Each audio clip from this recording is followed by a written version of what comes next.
exciting story about it, but it's good to be here with Mitch King.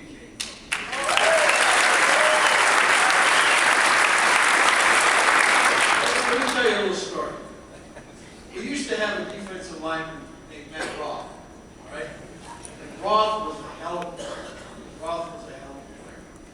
And he didn't know where the hell he was going. When the ball snapped, he was going there fast. And then came this kid, King. He comes up. We watched King on film, and we watched him do things, and we said, you know, there's a lot of Matt Roth in Mitch King. It's true. He played like Matt Roth. I mean, those two guys, when they turned it loose, they turned it loose. And now there's another kid there by the name of Carl Klug. And when I watch Klug, I say, you know, there's a lot of Matt Roth and Mitch King and Carl Klug. Because when he turns it loose, he turns it loose. And he's like those other two guys. He always don't know where the hell he's going. When he goes, he's going fast. And those guys, the kind of guys are sort of fun to coach. There used to be a kid at Vanderbilt was a hell of a player for us. One time, you know, I'm correcting him and doing this, doing that, and all that kind of stuff. And he says, Coach, is the idea to tackle a guy with the ball? I said, yeah, that's the idea. He says, well, they quit talking to me and just let me tackle a guy with the ball. And then the guy was in the second round draft pick of the 49ers.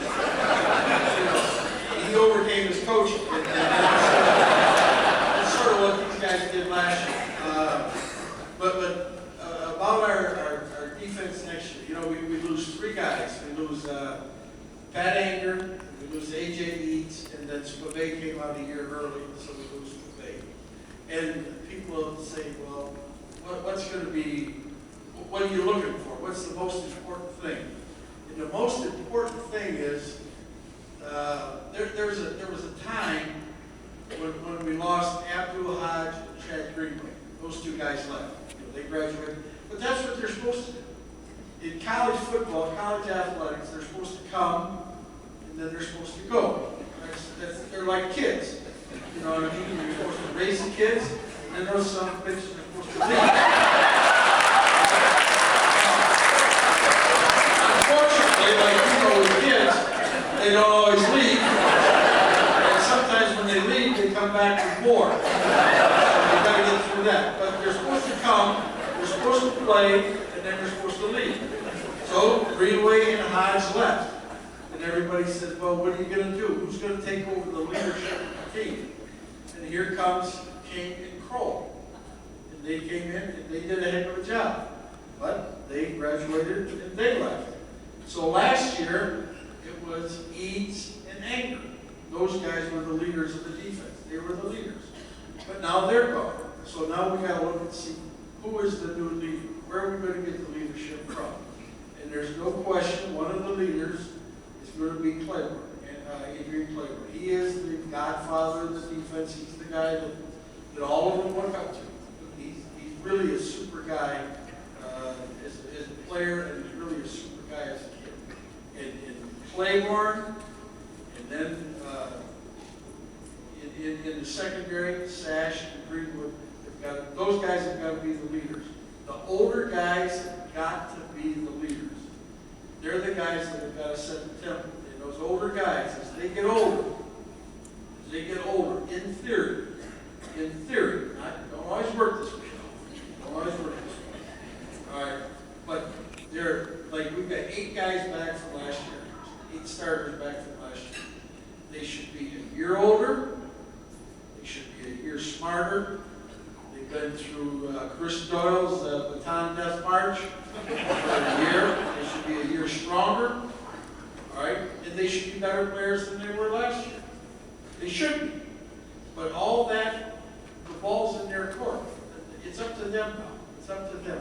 It's where do those leaders take the rest of the team? And I think we're in good shape. Up front, defensively, we've got all 4 of those guys back. We've got Binns is back, Ballard is back, Klug is back, Claiborne is back. And I really think that Claiborne Ballard they're good pro prospects, there's no question. I love Klug. I think Klug, like I say, he reminds me of Roth, he reminds me of King. If there was a fist fight out there, I'm not sure that Klug would win the fist fight. So I like him. He's a good guy. And it's amazing how much you like the guys that are tough more than you like the guys that aren't tough. And then the linebacker wise, we got to replace 2 linebackers. And I think there's a kid from Humboldt, David Nielsen, that is pretty good. I think he's going to be okay. And then I love this Starpinion that if we had to play right now, he'd be the middle linebacker.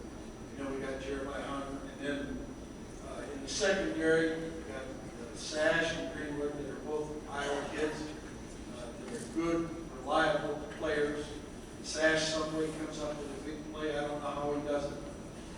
I mean, if he was standing at the street corner, money could fall out of the sky and probably land in his lap. That's good. That's good. Those are the kind of guys you want. And then the 2 corners, I think Prager's going to be good. And then the other corner, between a kid named Micah Hyde and Bernstein, the guy from the Point. So I think we got a chance. We got a chance to be pretty good. We got a chance to be pretty good. But like I say, it all depends on them. If we can stay injury free, you got to stay injury free. You got to be lucky. You got to stay injury free. And then there's a point in there when they can overcome their coach. Then they got a chance. If we just get the hell out of the way and let them play and tackle the guy with the ball. Because defensively, let me give you a football lesson. Okay, teach you something. Okay, take notes on this. All right. In defensive football, there's only 3 things that are important. There's only 3 things.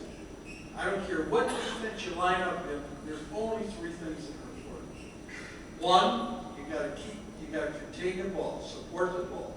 You got to keep the ball inside you, and you got to keep the ball in front of you. All right? As a defense. So once that ball is kept inside and it's kept in front of, there's only 2 things left.